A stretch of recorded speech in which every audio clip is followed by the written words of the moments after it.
Boa noite, galera.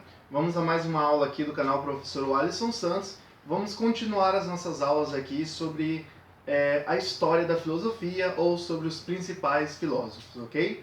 Na última aula, nós falamos sobre Sócrates e o modo de Sócrates de ensinar. Bom, a aula de hoje ela é exatamente uma continuação da aula passada. Depois da morte de Sócrates, um dos seus principais alunos, que era Platão, ao qual nós devemos a boa parte do que nós sabemos sobre Sócrates, foi escrito por Platão, porque Sócrates ele ensinava de forma verbal, ele não escrevia, tá, suas teorias. Então o que nós conhecemos de Sócrates é uma parte, tá? É bem importante.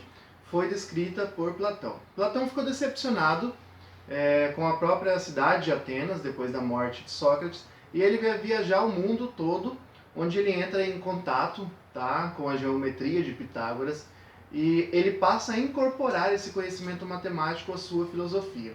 Quando ele volta para Atenas, ele vai fundar o que seria a primeira faculdade, a primeira universidade do mundo, onde ele vai ter um aluno muito famoso, que vai ser Aristóteles, que vai estudar com ele mais de 20 anos nessa academia, ok? Uma coisa interessante sobre o método de ensino de Aristóteles, primeiro, é que ele ampliou, tá, os seus objetos de estudo. Sócrates estava mais interessado, tá, na epistemologia, ou seja, no estudo do próprio conhecimento, enquanto Platão vai buscar também os assuntos relacionados com a política, com a economia como um todo. E ele vai ensinar bastante em forma de mitos, tá? De metáforas, porque ele dizia que isso vai facilitava o aprendizado das pessoas, porque alguns assuntos eram muito complexos para serem explicados diretamente, tá? Mas essa mitologia, essas metáforas, ele usava como um meio para ensinar a filosofia, não que ele acreditava em todas as mitologias gregas da época, tá? Até porque os filósofos eles são os primeiros a questionar a validade dos mitos gregos, tá? Da mitologia grega, porque o filósofo ele buscava a razão, o conhecimento lógico, tá? Então ele acabava sendo contra o pensamento mitológico da época, ok? Vamos lá, continuando aqui. Olha só. Platão ele dizia que o homem ele saía, tá, como se fosse da caverna, do fundo de uma caverna, tá, que é o que Sócrates já tinha falado, né, na escuridão onde ele não tinha o conhecimento, tá? Essa metáfora é exatamente isso. No fundo de uma caverna estariam homens acorrentados e ali eles estão no escuro da ignorância, tá? No escuro do senso comum.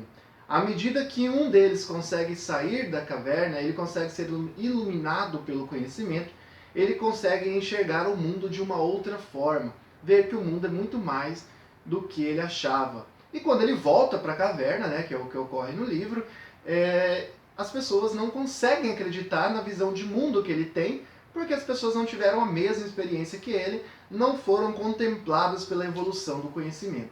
Platão vai dizer que o homem ele sai de uma vida inferior, tá? Que é a opinião, que ele chama de conhecimento inferior, e vai para o conhecimento superior, que é a ciência ou a episteme, tá? Que é o conhecimento comprovado, ok? E aí ele vai dizer o seguinte, que vai existir pessoas que têm um conhecimento superior, e essas pessoas nasceram para comandar, e as pessoas com conhecimento inferior, que nasceram para obedecer. Essas pessoas que nasceram para mandar vão ser as pessoas que vão ser os líderes. E as pessoas que nasceram para obedecer podem ser trabalhadores ou podem ser também servos ou escravos. Tá? Então Platão ele não é contra a escravidão. Ele acaba defendendo ela porque ele dizia que os homens mais inteligentes eles eram mais indicados para governar os homens com baixo conhecimento, e esses homens poderiam ter um conhecimento tão pequeno que eles poderiam tornar-se escravos, seriam um prejuízo para a sociedade, isso na concepção de Platão. Então Platão vai usar o conhecimento como uma forma de mostrar que algumas pessoas são superiores a outra. E aí, é aquilo que eu falei para vocês, sempre do vínculo, tá, da filosofia com a nossa atualidade. Isso vai levar muitas pessoas a usarem a teoria de Platão como uma teoria para justificar a questão da meritocracia. Tá? Meritocracia significa que cada pessoa ocupa uma posição na sociedade devido ao seu mérito, devido ao seu esforço. E aí nós temos duas concepções de meritocracia. A meritocracia afirmativa e a meritocracia negativa.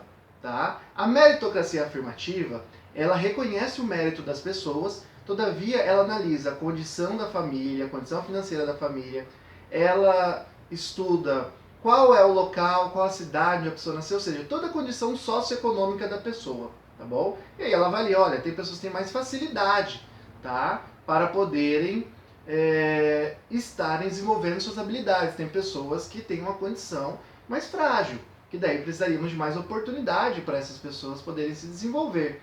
E a meritocracia negativa, que é desenvolvida por Platão, ela desconsidera, tá, a questão socioeconômica para avaliar o mérito das pessoas.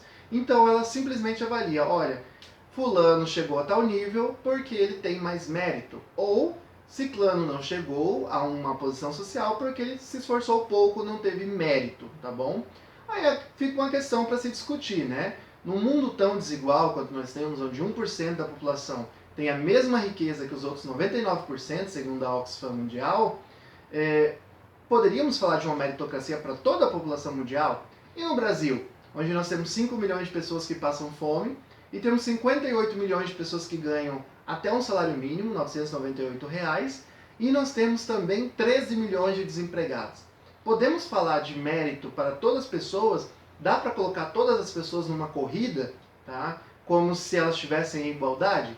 Fica aí para vocês pensarem, tá? Coloquem o que vocês acham dessas questões levantadas aqui no comentário. E nós vamos ter aula de filosofia toda semana, galera. Então, se você quiser sempre receber novas aulas para você estar assistindo, não esqueça de se inscrever no canal, aciona o sininho, tá? E aí, nas próximas aulas, você vai ser sempre notificado quando a aula estiver no canal. Galera, eu aguardo vocês. Até na próxima aula de Aristóteles, de filosofia, tá? Galera, tchau, tchau. Até mais.